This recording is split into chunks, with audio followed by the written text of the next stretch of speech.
My dad was very abusive from a very young age.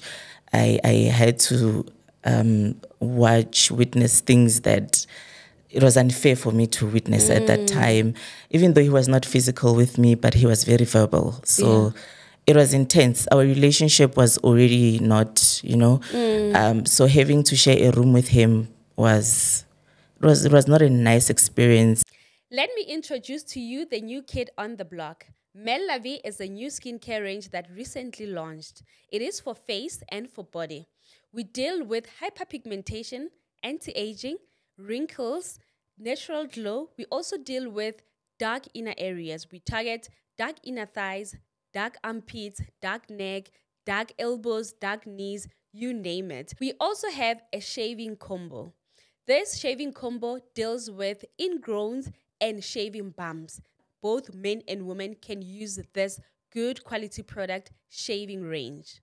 We've got good actives in our product from glycolic acid, hyaluronic acid, kojic acid, and many more. You can contact us on the WhatsApp number that is popping on the screen, or you can reach out to us on all our social media platforms. We are here for all your skin needs. Hi everyone, this is The Waking Wife, The Waking Woman podcast. My name is Promise Makunyane and I am your host. And as you already know, this podcast is about women working. It's about inspiring women to work. It's good to have a man do things for you, but it's even much more better if we can do it for ourselves. Okay? So guys, we have another podcast, which is O Narrative Podcast. It's airing every Wednesday at 1 p.m. And this particular one is every Sunday at 6 p.m. This podcast is going to be about, it's not just about working women, like it's not just about business women. It's not just about entrepreneurs. It's about career women. It's about everyone that is hustling and making it. We just want to inspire each other, to show each other that, you know what, we got to do it on our own. And those that are in marriages, this is for married people and non-married people. Those that are in marriages, we're not saying this so that you can wear the pants in your marriage. And if you're single, we're not saying that you have to disrespect whoever that is your potential partner. But we're just saying that there needs to be a level of independence within ourselves as women. And today's guest is Dakalo, and you are in corporate. Do we call it corporate? No, it's not corporate. I'm in the military. In the military. Yes. So you are in a 9 to 5. Yes. I think you're the first person who's actually a career woman that said here, which is very important.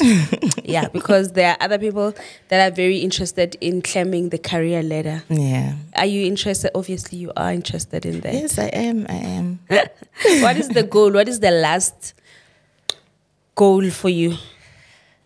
I want to see myself as a general one day in the military. So I don't know if age still allows, but that's where I want to see myself one day. What is a general? Is it like the biggest post in the military? Yeah, it's the last level. Ooh. I'm sure you will reach there, mommy. Anyway, we're going to start with, sorry guys, I'm like, my ear is so painful that I can't even shout. It's so painful. Go give it a but I am okay. So if maybe you're feeling that I'm a little bit down or my ear is so painful, I woke up with a painful ear. But then I couldn't postpone this conversation. It was very much necessary. We've been postponing. Hey, Baba busy. Anyway, I'll start with a couple of questions just to break the ice. Okay. The first one is, are you a sunrise, a daylight, or a night person? A night person. A night person. Seriously, I function better at night. I'm more productive at night. Yeah. Even with my schoolwork, with everything, actually, my brain works better at night. At night? Yeah. During the day, I'm tired, I'm gloomy, I'm lazy. At night, I work. Yeah. What time do you sleep? I sleep around 1 o'clock. When you are busy working? Yes. Yo, no. Literally last night we worked until around 12, and then after that, when you get to bed, most you don't sleep immediately when you get to bed. Yes. So yeah, I'm gonna TikTok. One. Okay, what are you reading now? Are you a reader? I am a reader, but I'm more into academics than anything else. So I read a lot of academic journals. Yeah, I don't read. I have books, but I read journals a lot. Okay. What is a skill you think everyone should have? Life skills, see? General life skills. We all need that, man. We need that. We need interpersonal skills so that you can cope in your day-to-day life, your interaction with other people, social skills. Those are very important skills. Yeah. Which song you can listen to all day? I don't like songs. Do you watch maybe? Do you watch stuff? I do. I like reality shows. Oh, yeah. Yeah, Mami Club, Real Housewives. Yeah, me too. Yeah, I am more inclined to that. But I don't like music. I don't know why. Okay. I don't have music in my phone. I don't have music. I don't like music. I also I don't have music in my phone. I've never had like a ringtone. You call it a ringtone. I've never had a ringtone. I don't but even I'll have a listen favorite to song. at least I do. Then last question. There are two, but they are one. Yeah. What is your idea of fun? My idea of fun is going out with my kids. Oh my God. I love going out. That's why I can't wait for festives because that's the only time I have like all the time in my hands to go out with my kids, to have fun, that's my type of fun. Going out with my children. The next question, I think also you've answered it because it says, what do you do in your downtime? Yeah. What else do you do except the kids? Super mom? Except the kids, I work and study. Oh my gosh. Yeah. Do you have friends? I do, but my circle of friends is very small. Yeah. And most of my friends are not around where I stay. So it's long distance friendships. So I don't have somebody that I can call now and say, Chomi, let's turn up. I don't have. I have one around, but then she's always also busy. So yeah, I don't go out a lot. Used to, but not anymore. Not anymore. Yeah. Okay, so now introduce yourself. Yeah. Tell people who you are, what you do, family-wise, and everything. Yeah, my name is Dakalo On, Tatana. I'm married at the Huitzilwes. Okay. Yes, I am a mom of 4 kids. I have a 8-year-old, a 5-year-old, and 2 twins. They are 17 months, so they are still babies. Yes. Yeah. I work in the military. I am still young. I won't say my age. You told me your age, and I looked at your accolades. I looked at your family. I'm like, this woman.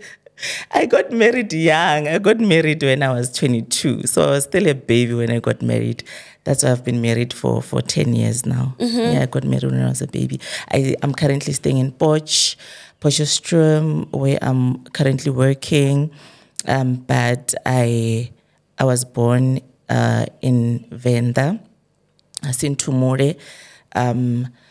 But I was raised... I was up and down, man, because some parts of my childhood were in Venda, and then I was in Pretoria, and then I was in Kempton Park, then went back to Pretoria, then went back to Venda. So I hopped around a lot. Yeah. Went to 8 schools in total. Why was that? Instability. Okay. Yeah, my family was very... It was not stable. Yeah. I was born in Venda, and then I stayed there my early childhoods. Then when I started with crèche, early childhood development, I went to Pretoria, where my maternal grandparents are staying. I did my grade 1, 2, and 3 there, and then my paternal grandmother asked to stay with me. Then I went to Venda, stayed there, grade 4, 5, 6. And then when I was going to grade 7, my mom was like, "Hey man, you are growing. I need you next to me." She was staying in Kempton Park. Yeah. So she took me to stay with her in Kempton Park, 7 and 8. And then him and my dad, her and my dad were always, so we had to move. We went back to my maternal grandparents in Pretoria. That didn't work out long as well. Then we had to go to Venda. That's where I matriculated. So I was always, and I was always leaving school in the middle of the year. No. Because with my grade 8, I left in the middle of the year. Yeah. I went and stayed in Pretoria. I did my grade 9 and 10, left in the middle of the year, went to Venda. I did my 10, 11, and 12 and finished there. How did that, the moving around affect you now as a big girl? Having difficulties with making friends. Yeah. I'm very skeptical when it comes to creating bonds because I grew up having to let go of the people that I've created bonds with. And so it's a bit difficult to trust that this person will be here, we'll be friends forever. Yeah, so that's the only part that I think might have affected me with going up and down. Now that I'm an adult. Back then, it did affect me a lot. And where's your dad now? He passed on. Oh, no. Yeah. And your mom is still there? Yes, my mom is still alive. Okay. Yeah. You matriculate in Venda? Yes. And then where do you go from there? University? Yeah, after matric, my dad just got retrenched. Not retrenched, actually got fired from work. Yeah. He was staying in Tembisa. He was working at the airport or Artambo, and then he had a room in Tembisa. He decided to go back home in Venda, and then my mom was like, "Go to Kempton Park, since we don't have a lot of money to start your new life. So just go there because there's already a room that your dad used to stay in. You'll stay there, find a school close by." And then I came this side, went there. It was a fully furnished room. Okay. The nearest school was Boston City Campus. So that's where I enrolled HR. Was your dad there? He was not there. He had already passed? No. He was still alive after he got fired. After he lost his job, let me put it in a nice way. After he lost his job, yes, he went back home, but he left the room there. Okay. Yes, so I stayed there. I enrolled in Boston City Campus HR. But then a few months in, he got tired, I guess, of being in Venda. Then he wanted to come back this side. Yeah. We had to share the room. With your dad? Yes, yeah. And it was unpleasant because we didn't have a good relationship to begin with. Yes. My dad was very abusive from a very young age.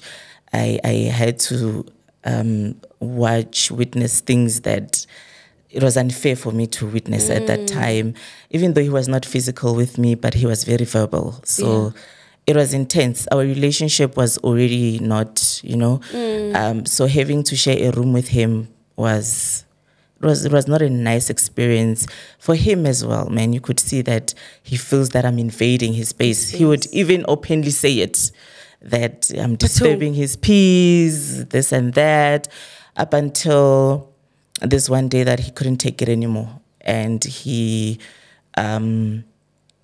decided to just tell me straight that I should leave. And it was because of a very small thing. I remember that day, it was a rainy day. I used to travel with a train from Kempton Park, Tembisa to Kempton Park to school.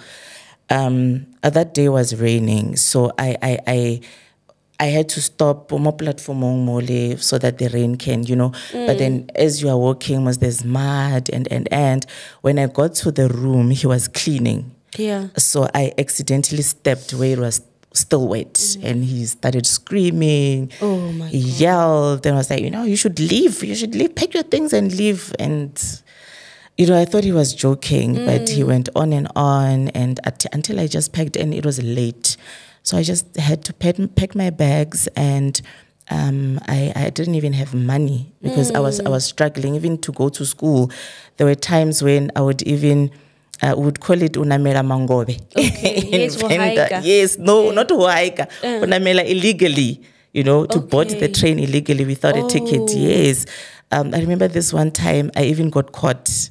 And we were arrested, but they didn't take us there. Yeah, they just took. When you are in the platform, they these gatesmen, they put us in there so that everyone can see. Ooh. When they pass. It was such an embarrassing experience. So I was struggling a lot. So I didn't have money that time, but I had a guy friend that was staying close by. I asked if he could assist, and then he gave me money. I went to my grandparents' house in Pretoria. Like I said earlier, my maternal grandparents have a house in Pretoria. But that time they had already moved back to Venda when my grandfather retired. So it was only my cousin and my aunt who were staying there. So I called my cousin. I told her, hey, Muna, Washuba, I'm coming home. I boarded it at night. I boarded the train at night. I left. I remember the train got at Mabopane station at night. There were no taxis there. But then she had a taxi driver friend. She called him. He came and picked me up. And then I stayed there. I didn't even tell my mom what was going on at the time because she was always so worried about me. She didn't have the means financially as well. So I didn't want to worry her. So I didn't tell her up until I saw I've been here for so long and I haven't been going to school, Even when you were there at her mom's house, you never told her that Kibwile. I didn't tell her. I also asked my cousin not to tell her yet. Maybe I'll go back. I'll make a plan and go back there and whatnot. But then things didn't work out. I called her eventually. I told her what had happened. Then she called my dad. The only thing that he said to me, he called and he said, what does that mean? Where are you? Your mom is looking for you. I'm like, okay. And then I'm like, no, I'm in Pretoria. And I call your mom because she's calling me. She's asking me, where are you? And then I called my mom. I told her and she's like, you know what? You tried. Come back home. You tried. It was around June. Yeah, so I was only able to go to school from January until June. Yeah, and then I went back home. My mom was in Polokwane at the time. What work does she do? She was at the airport. She was working at the airport. So she was working here in OR Tambo. And did they meet at the airport, these two? No. They met back home when they were still in school because my mom had me when she was young, when she was 19. Yeah, so they met when they were still in school. And then when they came this side, my dad worked first and then my mom worked after. Yeah. Okay. So my mom was working at the airport that side, at Gateway in Polokwane. And then I stayed with her. She was staying in a back room there. I stayed with her. Started looking for odd jobs. I got a job at a restaurant at Cappuccinos at a Mall of the North. I worked there. How old are you then? I was 19. 18, 19? Yeah, okay. I was 19 because I finished school late. I finished when I was 19. Yeah, I was 19. I started working at a restaurant. It was not a nice experience, but then at least I was doing something, you know. And, back then, peer pressure. Yes. Peer pressure of having to come back home. All your friends are in Gauteng, you are the talk of the town. They are gossiping about you. Growing up, I was one of the it girls at school. Okay. Hey, I was one of the... it girls working at Cappuccino. No, back in high school. Okay. So I was one of the wild ones. We were, So, when you are that kind of... a lady or a young girl, people expect a lot from you, 100. So at that time, Yeah, But then it was okay. My mom was there. She would always encourage me and slap me out of the depression, and this one time, she was at work, and she called me. She was like, "Yo, Dakalo, there are a lot of people here at the military base, because the airport is just next to the military base. I think they are recruiting." Okay. I was like, "Oh, okay, let me quickly," because at the time I used to apply for everything. I used to your police, military, nursing, like every scholarship, whatever it is, learnership, I used to just apply. Yeah. So I told the manager that, I need to go rush somewhere very quickly. And I was like, "Okay, Shap, I'll see you tomorrow." Then I left, went straight to the military base. When I got there, they were recruiting Vele. There was a long queue. Yeah. But how were they recruiting? Just calling people? No, unfortunately, it was people that they had called to come on that day for the interviews on that day. So I was not called. I just went there, And we stood there. I was not the only one though. So we stood there. The queue went and went, and it was getting late. It was getting dark. Other people started leaving. I stayed. I was like, I'm not going anywhere. Yes. I stayed there. We sat there, didn't even eat lunch. It was hectic, but I was sitting with others, laughing, talking. So it was not bad.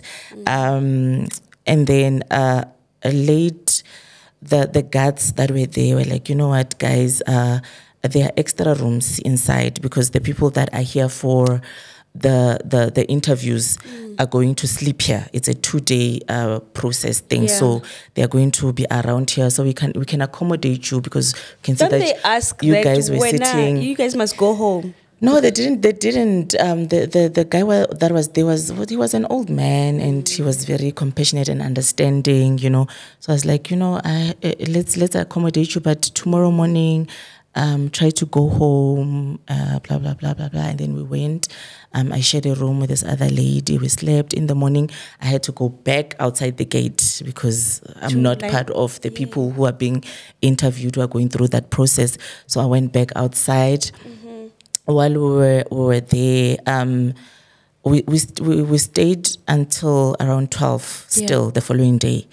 This other a guy from HR, a soldier, he was going out for lunch, and he came outside. I was like, "You guys have been sitting here since yesterday. What is going on?" And then we explained that we came for interviews, and he said, "No, it's only the people that we called that are here for the interviews, and we are ending the interviews today." And I was like, "But don't worry, there's still going to be, we're still going to call people for other interviews in Maunabatu, in Thohoyandou. So maybe we'll call you guys back." And then the other guy was like, "Can we give you our CVs?" And I was like, "No, okay, give me your CVs." We gave him our CVs, and then we left. After sleeping over there? I was not even hopeful when I left. I was like, you know what? At least I tried. I persevered. I didn't leave like the rest that left. I went home, told my mom what had happened. I said, "No, it's fine. Something else will come up." I continued working. After 4 days, I got a phone call, and then they told me that I must come to Thohoyandou in Maunabatu for interviews. I was so happy. Wow. My mother immediately loaned some money, and then I traveled. I went there, went for the interviews.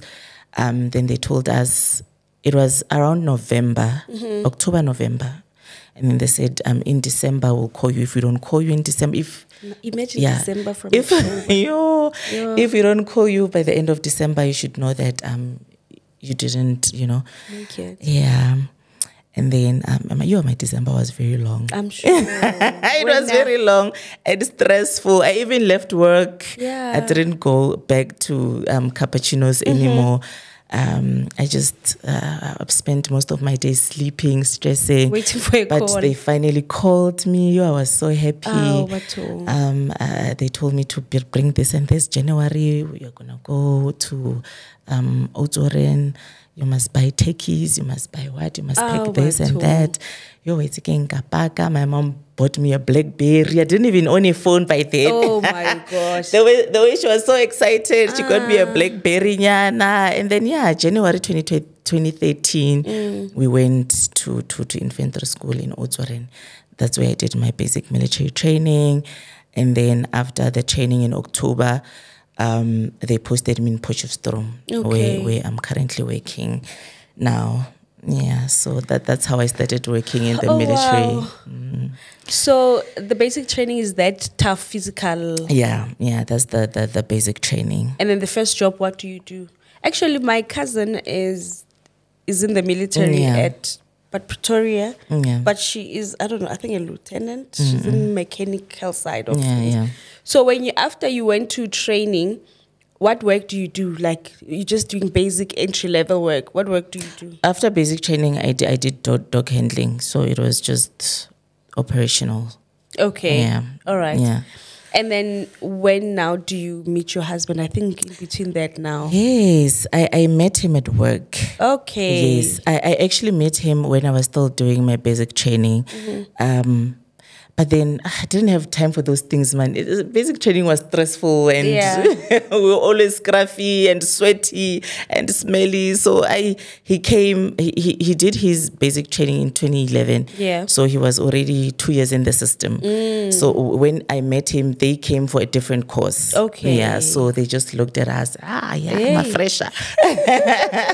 But I was not interested, man. Yeah. And when I went to in Potch, that's where I met him. I met him in Potch.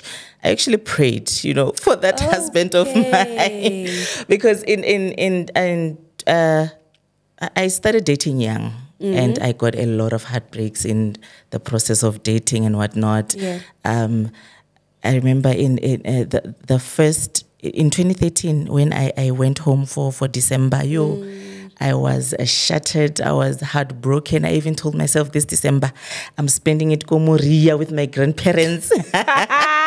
I left my phone. I left everything. And I just wanted, to just forget about that guy that I was dating at the time. And when I was there, I prayed. I said, oh, God, please, man, I love love. Yeah. I want a partner. But if I'm not meant for this, it's okay. But don't bring me someone who's going to break my heart. I prayed. And in January, when I went back to Potch, that's where I met him. And he reminded me that, do you remember? I couldn't even remember. I didn't remember that I met this person. That time. I didn't remember because it was stressful. So I didn't remember it was the same person. Yeah. Yeah, I met him and the relationship started there. Yes. But sorry, what type of relationship do you guys have? Because my cousin sister as well is in the military, and the boyfriend, the husband to be, fiance, is in the military. But they always apart each other. One is always wherever. The other one is being placed wherever. Yeah. Did Luckily, you guys have that as well? With us, we deployed a lot together. We deployed twice together when we were still in a relationship. But once you are married, we were not allowed to. But while we were still in a relationship, we got the opportunity to deploy together. So we were not apart. Oh, wow. Yeah. And that's the first year that we dated. In 2014, we got married the same year. So he didn't waste time. Yes. He didn't waste time because 6 months along the relationship, he was already talking letters, mahadi, what. Oh, wow. And I also didn't question it, man. Because it felt right. It felt right. Everything went so fast. But I didn't question any of it, man. It was okay. I was happy. I was content. He was treating me right. Although I didn't know a lot, because I was still young. But I just went with the flow and, You guys got married? Yes, we got married. And we stayed together that same year. We had our first child conceived in 2015, but he was born in 2016. Yeah, I was 24 at the time. Oh my God! Yes, we got our first child. And you're already married then? Yes, yes. So then how do you, I don't know how to put this question. So now, did you guys marry alilili or it was just Mahadi? It was Mahadi and a little bit of alilili, but it was not like a big. It was just a celebration of the Mahadi. Yeah. It was not a white wedding. Yeah. We haven't had a white wedding yet. Yes. But you went to sign and everything. Yes, but we didn't have a white wedding. A white wedding. Yes. Okay. So then I understand that between you now having kids, building your family, you were also studying. Yeah. And then currently you're studying your master's. Yes. Tell me now, because when you got in there, you had not been studying. Yes. How do you now start saying, you know what, I want to study? He's actually the one that convinced me. Because when I joined the military, I was like, I'm working. I'm fine. Government. Yes. I'm sorted. I'm set. But then when I met him, he was enrolling for his LLB. So he literally dragged me with him to Pretoria in Unisa. I was like, do something, man, apply. Yeah. And then, we applied together and we started studying. And I in my first year, that's when I got pregnant with my first child. Oh my God. And I remember when I was writing my first exams, vomiting, going through all those morning sicknesses. It was hectic. Yes. But I pulled through. And with my second child, I was doing my last year.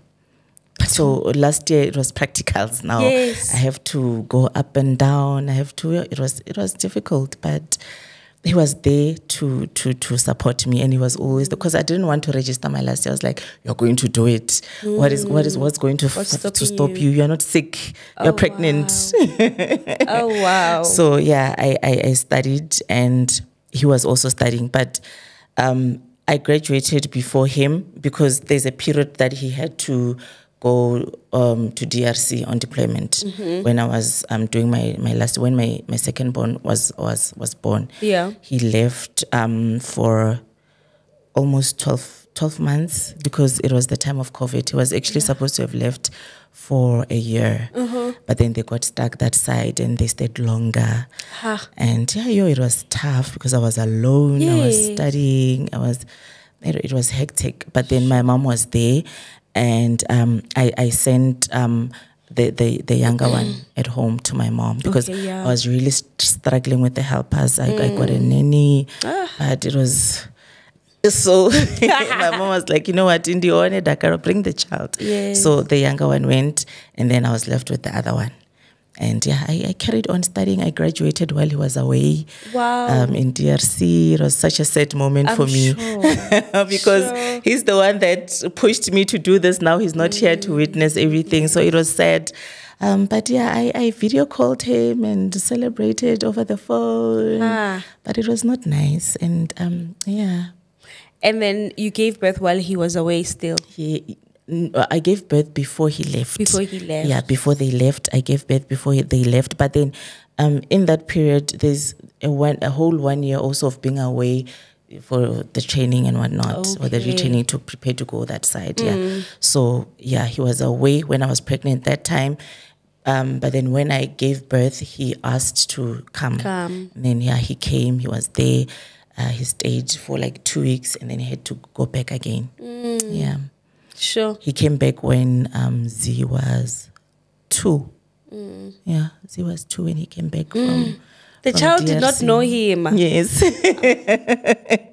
gosh. Yeah, so when he came back, he also resumed his studies and he graduated. So now currently what do you do? Is what you're studying going to also propel you in the military, or it's something different? It's something different. So I studied social work. Yeah. And what I'm doing at work, it's not in line with that. Yes. It's something totally different. So are you gonna, but you can do social work within the military. I'm sure there are social workers. Yes, but I'm currently not practicing social work. Yes, but I'm in the process of registering my own practice, but it's a long process. It's lengthy, a lot of admin, a lot of paperwork. So the process is very slow, but eventually we'll get there. But I also have Nyaruso Social Services. It's a private entity. We do a lot of charity work, a lot of, but I don't do counseling because I'm not licensed to do that. So if we have cases like those ones, I refer, but yeah, I'm using my social work skills and my qualification, even though it's not within the, what can I call it, the traditional social working. Yeah. But I'm using it. I do a lot of public speaking, motivational speaking. So yeah, I am using my social work. Yeah. And is what attracted you to like social work? What makes you to want to do social? Because social work is really community work, working with the people. It's more passion than anything. It doesn't even have a lot of money. So I heard. Social entrepreneurship, it does not have money. But it's something that fulfills me, man. I'm happy when I do it. Even with my master's currently, I'm fulfilled, man. I'm not drained, even though the work is a lot. But because I'm doing something that I love, I'm really, man. I just push because I love doing it. I've growing up, I never knew what I wanted to be, honestly, because I was all over the place. I was that girl that didn't care about school, that didn't care about anything. So I didn't really put time to think about my future, what I wanted to be growing up. But meeting Neo, my husband, he brought a lot of man. Oh wow. Yes. He made me mature a lot and think about a lot of things and find myself, find my purpose, my passion, the things that I love to do. And it was because of watching him, watching him talk about the things he loves. So I also had to dig deep. Within yourself. Who is Dakalo, man? Here is Neo. Neo is doing this. He's always speaking about this. He's so passionate. Who are you? What do you love? What are you passionate about? What is it that when you do, you feel alive? You know. And for me, it was speaking to people, man, counseling people. And I've always been that person. I've always been that person that people are always drawn to. Gravitate people towards. Want to share their problems with. And they always find comfort, when they speak with me. And even on social media, I'm one person who I've always been very social on Facebook in terms of posting things about my life, my challenges, and I'll find other ladies coming in my inboxes, Dakalo, I've went through the same thing, I'm currently going through the same thing, and would speak and whatnot. So something that you've always been. But I just grew to find it. Or it found me. I don't know. You. More like it found you. Because when I was back in school, I didn't know. So on your letter, you share that you almost lost your first child. Do you want to talk about that? Yeah, briefly. So it was a tragic accident in the house, and he was gone actually. He was actually gone, and they had to resuscitate him, and he came back to us. But that period broke me so much, and it took me back to the dark place that I was in, because I've always had issues to deal with. But then being in the military helped a lot, because we had a lot of professional help. So I had to go through counseling when I joined the military. So I thought I was healed, and that incident took me back, and I was back to square one. I had to go back to antidepressants. It was just a lot. But then it passed, and I don't think it's something that you want to speak about. Because even with my twins, it was the same experience. They were born prematurely, you say? Yes, they were born prematurely. I had to stay in the hospital, obviously, and leave them there. It was not a nice experience. And, you know, you're on your C-section. You have to drive each and every morning, like you're going to work, to go there, to nurse them and feed them and stay with them. At night, you're leaving them there. The two young ones are also always asking, Mama, banaba guy, you know, where are the little ones? So it was a very tough. It's tough having kids. It's tough, and that's what I'm saying. It's like, tough having I understand kids. you when you say that you don't want to talk about it because it's just painful. Yeah, like, having kids, it's very tough. It's tough, and we make it look easy. Yeah, we make it look easy because a lot of people always tell me, how do you do it? Yeah. It looks so easy because we TikTok a lot. But behind those TikToks, there are a lot of cut. No, you didn't do it right. Let's do it again. You know? Do you content with your family and kids? Yes. I need with to my follow kids you. more With than your kids yes, more. my husband does not like being behind the camera and doing all of those things, but my kids love it so much. Yeah, so people are like, it looks so easy, you make it look so simple, but it's not. It's very difficult. And then I think it's difficult already. I always think about myself, me complaining about motherhood, and then me having my husband who's supportive, who's there, and then me sitting thinking about a single mother. And like, what's going on there? Like, what is really going on? It's hard. It's hard, and I'm very blessed, I must say, because my husband is very hands-on. He's the one that will literally go alone for appointments, immunizations with the kids alone while I'm home. You know, so he's very hands-on. He's always been. When we got the twins, he will have the one, I have the other one, you know, and I would even give him the one that is more fussy. That is crying too much. I'll have the one that is not fussy. And then in the morning, he had to go to work and I'm back home because I'm on maternity leave. He's actually doing more than I am because now he has to go work. Yeah. He didn't sleep the entire night. You know, now he has to go. Even with our firstborn, it was the same thing. Because I went for maternity leave and then I went home for visits, you know, that, But then it was not working out for me. It was not working out. It was always fighting with my mom and this, and I felt like the support was not enough and whatnot. And I felt like if I was with Neo, things would have been better. Then I asked them to come fetch me.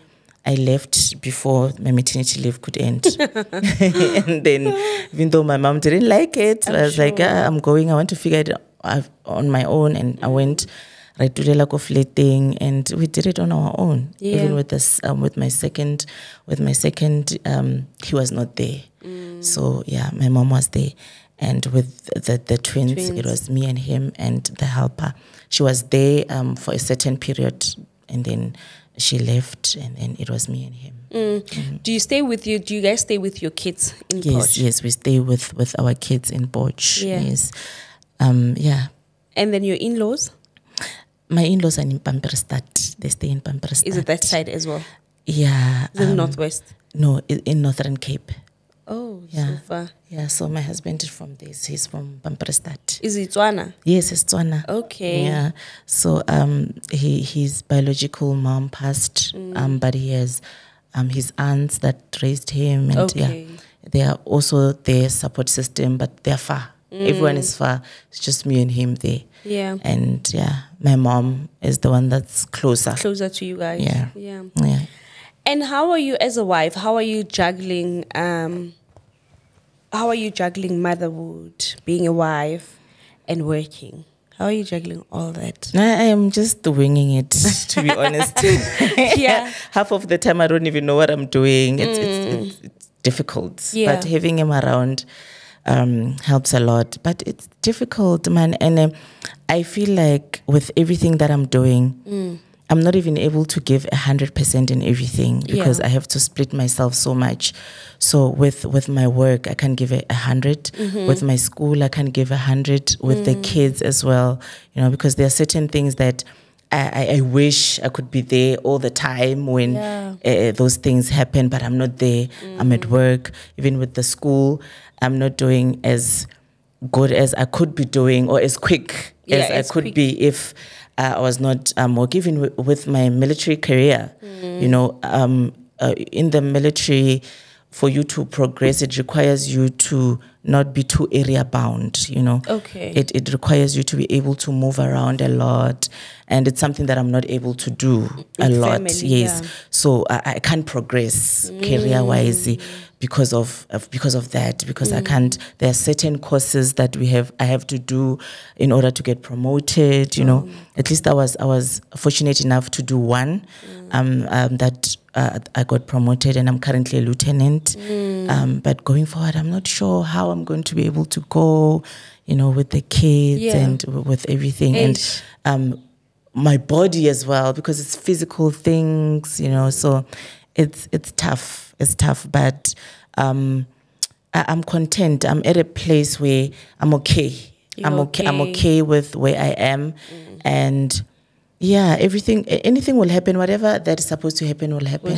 Yeah, I'm not gonna stretch myself or stress myself much about it, you know. I'll work with what I have, because I chose to be a mom. Yeah. I chose to have a family, you know. So unfortunately, I'm in a place, an environment where I don't want to say it does not really accommodate family. It does, but it's just tough. I don't know how to explain it. Yeah, no, you have to explain to us. Without getting deep into it, because I can't really speak about the military and what happens in the military. Yeah, unless I am tasked to do so, but I'm not allowed to speak about the military. Yeah, so I can't explain it thoroughly. What you're saying, but we hear what you're saying. Yeah. How do you prioritize time with your husband? What do you guys do? Do you have you time? Or it's always with the kids? My husband and I bond over books. My God. We bond. This is academics. We bond over books because when I applied for my master's, he also applied for his LLM. Okay. So we bond over. When we're having our me time is when we are sitting on the table with our laptops, working, and then we'll laugh there and there, and then maybe we'll steal 2 minutes nyana there and go and, you know, and then come back, sit there, and we bond over books more than anything. And then in between, there's maybe traveling to go fetch the kids, for instance. We are together. Maybe when we go for car wash, and then we'll decide, let's grab some coffee, because the car wash that we go to, it has a coffee shop just next to it. So we'll just drop the car and go and get coffee. Yeah, sit there, drink coffee.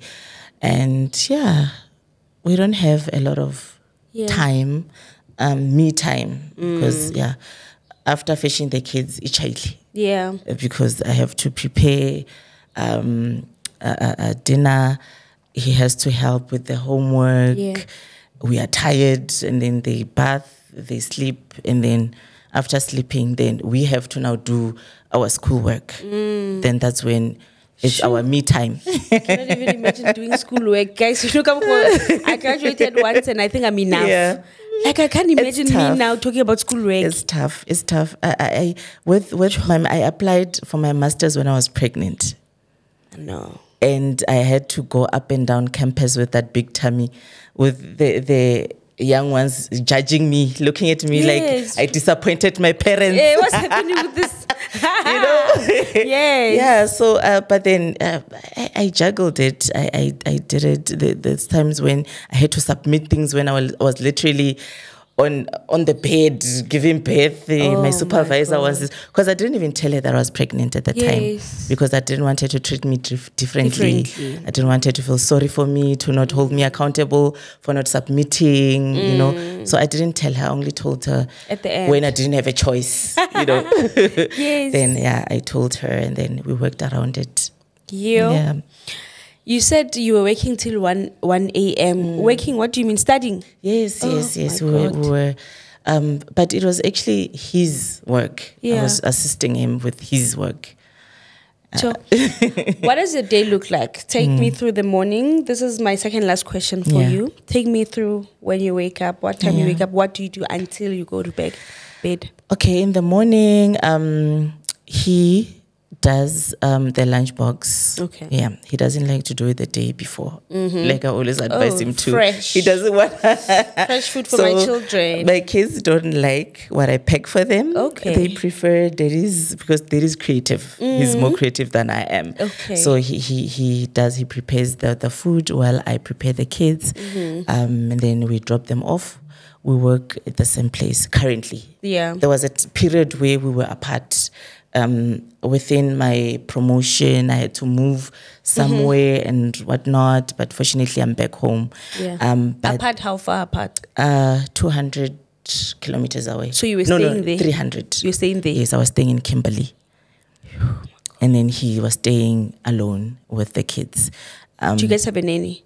We had one, but then it always doesn't work out with me. I don't know why. I don't know why it never works out with me. It never works out with me. So he stayed with the 4 kids? No, he stayed with 2. The twins had to go to my mom. Okay. Yes. And the lady that was helping left with my mom to go assist that side, and then he was there alone. Okay, cool. Yes. And then, but fortunate enough, I came back to Poch after a while though. How long? Over a year. Oh my gosh. Yeah. How often did you go home? I traveled every weekend. So on Fridays I would travel, and it was costly. I'm sure 300. You have to buy stuff. It was a lot of traveling, a lot of costs. But we tried to make it work. I always went home. But yeah, luckily now I'm back. Yeah, so you guys take the kids to school now. All the 4 are going to school. Yes, and then when I get we work at the same base. Okay. Yes, and then we get to work. He does his thing. I do my thing. Is it the same office or what? No, not the same office. Okay. Just the same military base. And then after work, we go fetch the kids. We get home. You go off work the same time? Yes. Oh my gosh. Yes. You spend like 100% together. Not really, because at work I hardly see him. Yeah. Maybe I'll see him sometimes during lunchtime. We'll decide to eat lunch together. Sometimes I'm busy, he's busy, we can't eat lunch together. Yeah, and then we go home, we fetch the kids. And what time is it? Around 4. We fetch the kids, and when we get home, I cook, but not every day. Yeah. Sometimes we buy chips on our way home, and sometimes you just make quick sandwiches. Chips, it's fries. My daughter fries. always say, chips are... It's not chips. Get it chips. Get it chips. Yeah, sometimes we buy takeaway. Sometimes I cook. Sometimes I just make noodles. It depends on how tired I am, And the kids are old enough, so I just How old run is their your first? bath. He's 8. And the second? She's 6. Okay. Yeah, she's actually 5 turning 6. So I run their bath. They play in the water for whatever long they want. Yeah. And then I assist the young one and the older one. Then they get dressing. They get in bed, and then we carry on with our things. And the small ones? The lady she's there to assist. Okay, with them. Yeah. Is she full-time staying with you guys? Not really. She leaves, she comes, and there's a period where the kids are also not with us. Yeah. They are in and out hospital a lot. Oh no. And we our hospital is a military hospital. Okay. It's the one military hospital. So I remember there's a message I sent you where we were supposed to have met, and then I was in hospital. Yeah, so during that period when I know I'm scheduled to go that side, maybe that entire month they're going to be over at mom's, and then even after, because after they're 1 million Centurion. In Pretoria. In Pretoria, yes. Because when they are done with whatever things they had to do, they have to do their follow-ups appointments, and their pediatricians at that side. Yeah, so they like now currently they're that side, because on the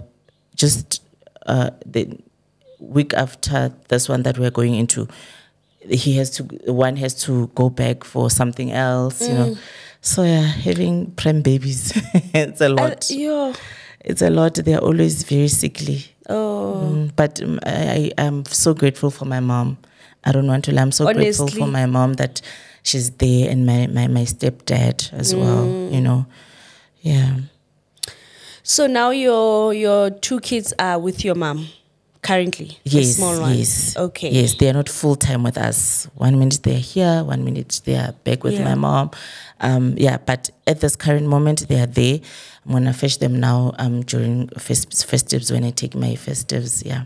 And then we'll see. We just, you know, Winging it as we go. we wing it as we go. Yeah. We wing it because with them it was such a shock. I was not ready for it. I don't want Do to you lie. got twins in your family or your husband? His family. Sure. He was actually named after one of the twins, you know, so it was bound to happen. Yes. But in my family, we do have but distant family. Yeah. But with him, it's his great grandparents. He I was think named that's a after. blessing, hey? Yeah, It's but extraordinary. we planned for one. Even that one, we're not sure whether we Yes. want it. You know, well, are we ready?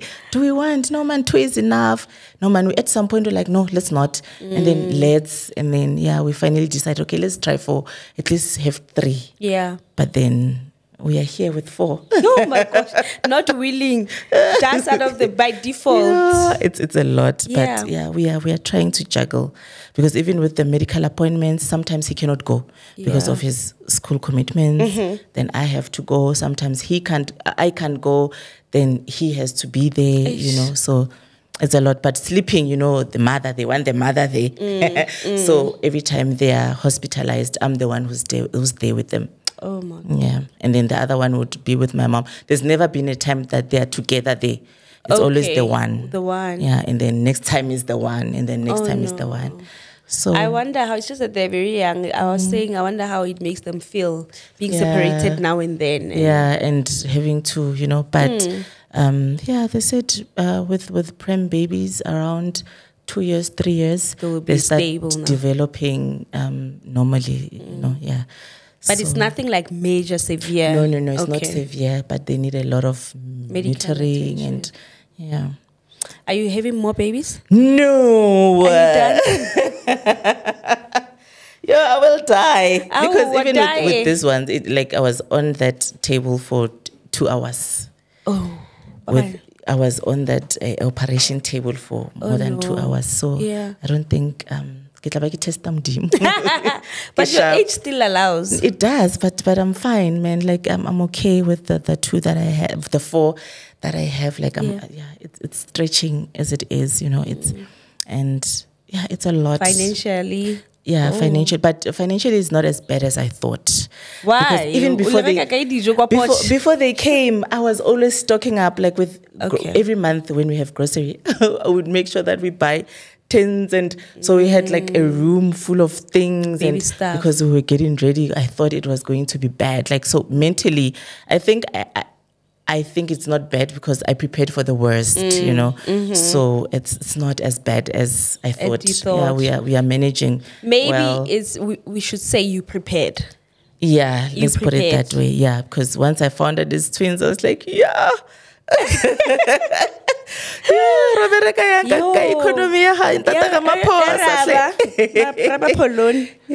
Anyway, lastly, Yeah. this is an in-house question that I ask. Why is it important? Why do you think it's important for women to work for themselves in or out of marriage? Yeah. Oh man.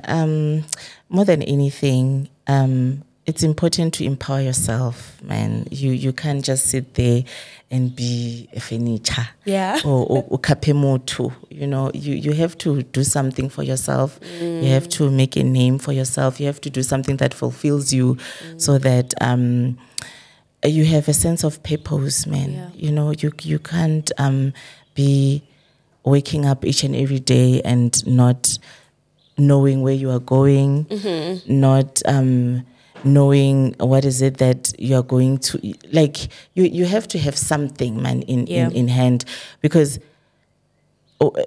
even with me, when I grew up, like I told you, I didn't care about anything. I didn't have anything. It was okay to just live. Yeah. And had I lived that way, I don't think I would have grown, you know, because working it's not only financial development, but personal development as well. You grow a lot when you are working, when you are studying, when you are doing your business. You know, you learn a lot. You meet people, you network. You gone are those days, man, of our grandmothers when you just sit and do nothing. I always have this difficult conversation with other moms who feel judged by deciding to be housewives, and it's okay as well, but have something, empower yourself with something. Be a housewife, stay home, yes, with your husband providing, it's okay, but have something, do something. You know, we are all born to fulfill a certain purpose, you know, and there you are sitting on your purpose, you know. This other lady even once told me that, what if raising kids is my purpose? Okay. What if it is your purpose, it is your job, but outside that, who are you? Who are you outside having your kids, you know, and having your home? Who are you? If all of that is gone, what? I think having kids is a purpose for every mother. It is, yes. For every woman, we're designed to have kids. Yeah, but the full-time moms, when they defend themselves, I guess, I don't know. Yeah, but I also believe that everybody has a choice to do whatever it is that fulfills them. 100%. You know, because even as Dakalo sitting here, there could be somebody out there watching things and saying, yes. 4 kids. Why? Is it necessary to have kids? You know, there are people who don't believe in having kids. There are people who don't believe in marriages. There are people who don't believe in being single, you know. So it's okay to have a choice and to do whatever pleases you. But in the midst of everything, separate yourself from everything else and do something for yourself. For you. Yeah, for you. Yes, your kids are yours. It's for you, but have something outside everything else. Yes, it's very important, man, to have your own individual identity. And that comes with working, because everything comes with working. Yeah. Yes, do something. Guys, I think what we got out of this is do something. Do something. Work, read. Do something, even if it's at home with the kids, but be busy. Do something. Empower yourself. Be a tutor. If you are a stay-at-home mom, be a tutor. Empower yourself. Make a business into tutoring other people's kids and your kids. You know? Yes. But Dakalo, thank you so much. It was a different conversation altogether. Yes. Like I say, it's always business. So now it's always money. Always money. But now it's money in a different way, you know, because there are corporate girls, there are women that are working 9 to 5 that wants to climb the ladders in the government sector. You know, they feel like, this is the end here. I'm not going to go anywhere. So I really appreciate this conversation and thank you so much. I do too. Guys, it's love and light from me. Don't forget to subscribe and don't forget this, the Waking Wife and Woman podcast airs every Sunday at 6 p.m. and O Narrative podcast airs every Wednesday at 1 p.m. Thank you so much and God bless. Bye.